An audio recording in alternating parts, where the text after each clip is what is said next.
கொண்டிருக்கிறார். ಮನುಷ್ಯರು ಇವತ್ತು ಸಮಾಧಾನವನ್ನು ಹುಡುಕಾಡುತ್ತಿದ್ದಾರೆ. தவறான இடத்திலே சமாதானத்தை தேடுகிறார். ತಪ್ಪಾದ ಜಾಗದಲ್ಲಿ ಸಮಾಧಾನವನ್ನು ಹುಡುಕುತ್ತಿದ್ದಾರೆ. சிலர் பணத்திலே சமாதானத்தை தேடுகிறார். ಕೆಲವರು ಹಣದಲ್ಲಿ ಸಮಾಧಾನವನ್ನು ಹುಡುಕುತ್ತಿದ್ದಾರೆ. சிலர் பதவியிலே சமாதானத்தை தேடுகிறார். ಕೆಲವರು ಪದವಿಯಲ್ಲಿ ಸಮಾಧಾನವನ್ನು ಹುಡುಕುತ್ತಿದ್ದಾರೆ. சிலர் உலக சிற்றின்பங்களிலே சமாதானத்தை தேடுகிறார். ಕೆಲವರು ಲೋಕದ ಪಾಪಗಳಲ್ಲಿ ಸಮಾಧಾನವನ್ನು ಹುಡುಕುತ್ತಿದ್ದಾರೆ. பணமும் புகழும் இருந்தால் சமாதானம் வரும் என்று நினைக்கிறார். ಹಣವು ಹೊಗಳಿಕೆ ಇದ್ದರೆ ಸಮಾಧಾನ ಬರುತ್ತದೆ ಎಂಬುದಾಗಿ ಆಲೋಚಿಸುತ್ತಾರೆ.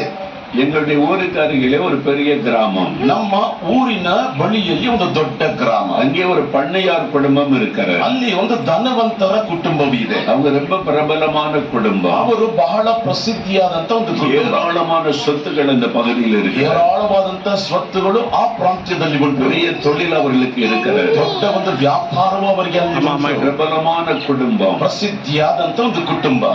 அந்த குடும்பத்தின் பேரை சொன்னாலே எல்லாருக்கும் தெரியும். ಆ ಕುಟುಂಬದ ಹೆಸರನ್ನು ಹೇಳಿದ್ರೆ ಎಲ್ಲರಿಗೂ ಗೊತ್ತಾಗುತ್ತದೆ. என்னால பண்ணையார் குடும்பம்.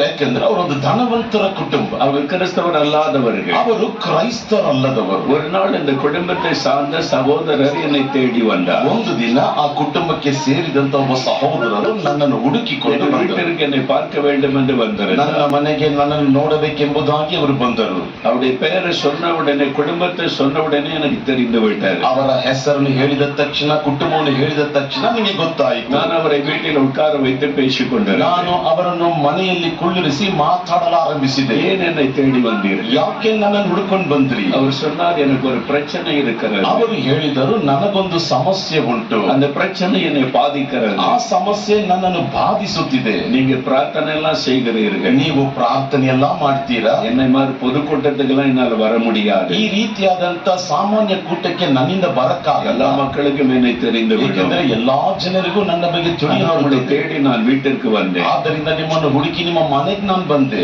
எனக்காக பிரார்த்தனை செய்வீர்களா என்று கேட்டார். ನನಗೋಸ್ಕರ ಪ್ರಾರ್ಥಿಸ್ತೀರಾ ಎಂಬುದಾಗಿ ಬೇಡಿಕೊಂಡರು. அவருக்கு ஒரு பிரச்சனை. ಅವರಿಗೊಂದು ಸಮಸ್ಯೆ. பெரிய பண்ணையார் குடும்பம். ದೊಡ್ಡ ಧನವಂತರ ಕುಟುಂಬ. எல்லா வசதியும் இருக்கிறது. ಎಲ್ಲಾ ವಸತಿಗಳು ಉಂಟು. அவரை பாதிக்கிற ஒரு பிரச்சனை. ಅವರನ್ನು ಬಾಧಿಸುವಂತ ಒಂದು ಸಮಸ್ಯೆ. ஆனால் ஆண்டவர் என் உள்ளத்தில் பேசினார். ಆದರೆ ದೇವರು ನನ್ನ ಹೃದಯದಲ್ಲಿ ಮಾತಾಡಿದ. இவனுக்கு தேவை சமாதானம். ಇವನಿಗೆ ಅಗತ್ಯ ಸಮಾಧಾನ. அதை குறித்து பேசி என்று சொன்னார். ಅದರ ಬಗ್ಗೆ ನೀನ್ ಮಾತಾಡಿ ಎಂಬುದಾಗಿ ಹೇಳಿದ. நான் அவருக்கு இயேசு கிறிஸ்து கொடுக்கிற தெய்வ சமாதானத்தை குறித்து பேசினேன். ನಾನು ಅವರಿಗೆ ಯೇಸು ಕ್ರಿಸ್ತನು ನೀಡುವಂತ ದೇವರ ಸಮಾಧಾನದ ಬಗ್ಗೆ ಮಾತಾಡಿದೆ. ரொம்ப கவனமாய் அதை கேட்டார். ಬಹಳ ಗಮನದಿಂದ ನಾನು ಕೇಳಿದ್ರು. உடனே சொன்னார், நீங்க சொல்ற இந்த சமாதானம் எனக்கு கிடைக்குமா என்றார். ತಕ್ಷಣ ಕೇಳಿದರು, ನೀವ್ ಹೇಳುವಂತ ಈ ಸಮಾಧಾನ ನನಗೆ ಸಿಗುತ್ತದೆಯಾ ಎಂಬುದಾಗಿ. இந்த சமாதானம் முழுக்க இயேசு தருவார்.